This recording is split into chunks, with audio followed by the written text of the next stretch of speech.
But the thing is it was interesting, I remember at the time, watching world governments try to react to something that was unfolding so quickly. Right. And that's where you heard lots of talk about, a ready deployment force and all these sorts of things.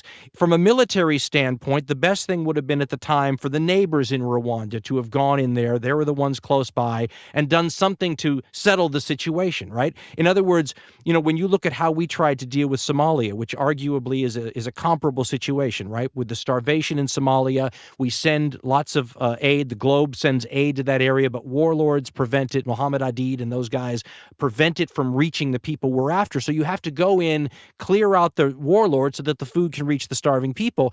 But look what happened. Yeah. It's a little like what the police always say when they go to a domestic violence situation, trying to help one or both parties involved in beating up on each other. And they get there, and often both parties unite against the officers that are there only to help.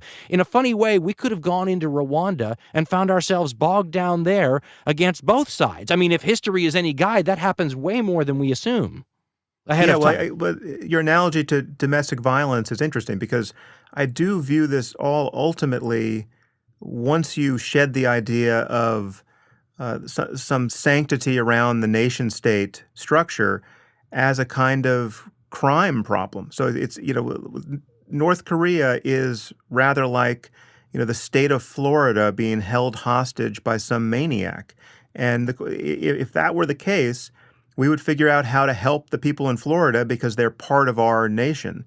And it would be a domestic violence situation. We would respond to, if you're going to respond to, or you want the state to respond when you start hearing screams coming from your neighbor's house, and you realize that the guy who you sort of know who lives next door to you is beating his wife and his kids, and he's too scary for you to deal with on your own, it seems to me you sure hope somebody qualified can kick down the door and stop a murder in progress, if that's what's happening.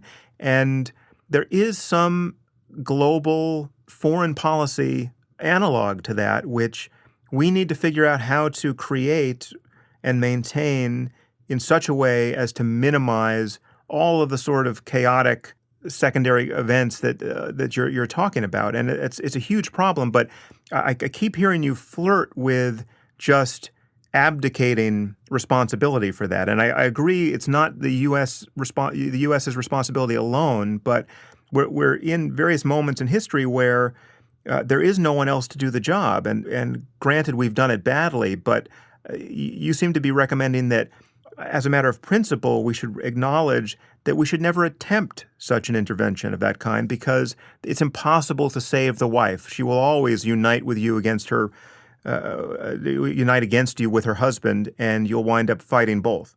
Well, let's understand, part of the reason there is no one else to do this job is because that is official, documented, written U.S. foreign policy.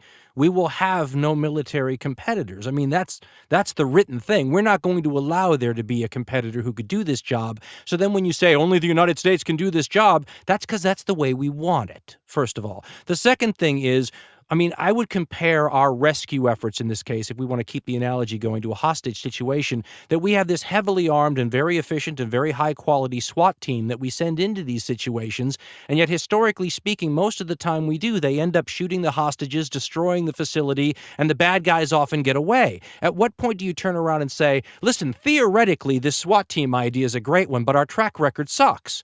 At a certain point, you have to turn around and go, what are we learning from this? It's the same reason that the original guys around George H.W. Bush, the first time around, didn't want to go into Iraq and topple Saddam Hussein. They looked at that situation and said, oh my God, that's a hornet's nest that'll fall apart and we'll have sectarian violence and all this kind of stuff. And then after 9/11, all of a sudden we decide, you know what, that awful idea from 10, 12 years ago sounds great all of a sudden, or we're willing to risk it again. And once again, the SWAT team kills the hostages, the bad guys get away, and the shopping center burns down. So, at a certain point, is this passivity on my part that you see, this isolationist tendency, as you call it, really a way to say, let's not make the same mistakes we make. And instead of saying, we'll do a better job with the SWAT team this time, why don't we turn around and say, maybe this SWAT team idea is really much more effective if we use it, for example, in our hemisphere, than if we keep going around and create new commands on new continents around the world to extend what we do to Africa, for example, with AFRICOM. Well, again, you seem to be just arguing that the U.S. can't do this alone and that we're overextended, and now you're suggesting that to continue with the analogy that the Germans and the British and the Kenyans and these other countries that may or may not be on the border of any new emergency should have their own SWAT teams so that ours doesn't have to get involved. Isn't that the way it's always happened, Sam? Well, That's how it's always happened. People in regional powers, deal with regional situations, and those are their hemispheres of operation. It's like that's why we had a Monroe Doctrine in this hemisphere. yeah, well, but I don't think given the level of war fatigue now, I don't think there are many people in our government who would dispute that. And I certainly notice that we sell weapons rather avidly to virtually anyone who wants to buy them. So the idea that we are trying to keep a monopoly on power, military power, I don't see it. I understand we want to have the strongest armed forces in the world for reasons of ultimate paranoia, a war with China or any other great power. But I think we want people other than ourselves to do this work because this will not be news to you. I mean, we are hostage to a political cycle where every 4 years, where the time horizon for for thinking about any of these problems is trimmed down to a mere 4 years at the presidential level, and it's that I view as a very important piece of this. That our domestic politics is just about the worst piece of software imaginable to be running a significant part of the foreign policy of a global civilization. Thanks for watching, guys. I hope you enjoyed. If you'd like to contribute to the conversation and add short clips of your own opinions about these issues, you can find a link to the philosophy topic on the Murmur app below. To sponsor Sam Harris or Dan Carlin directly, you can find links in the description as well. See you next time.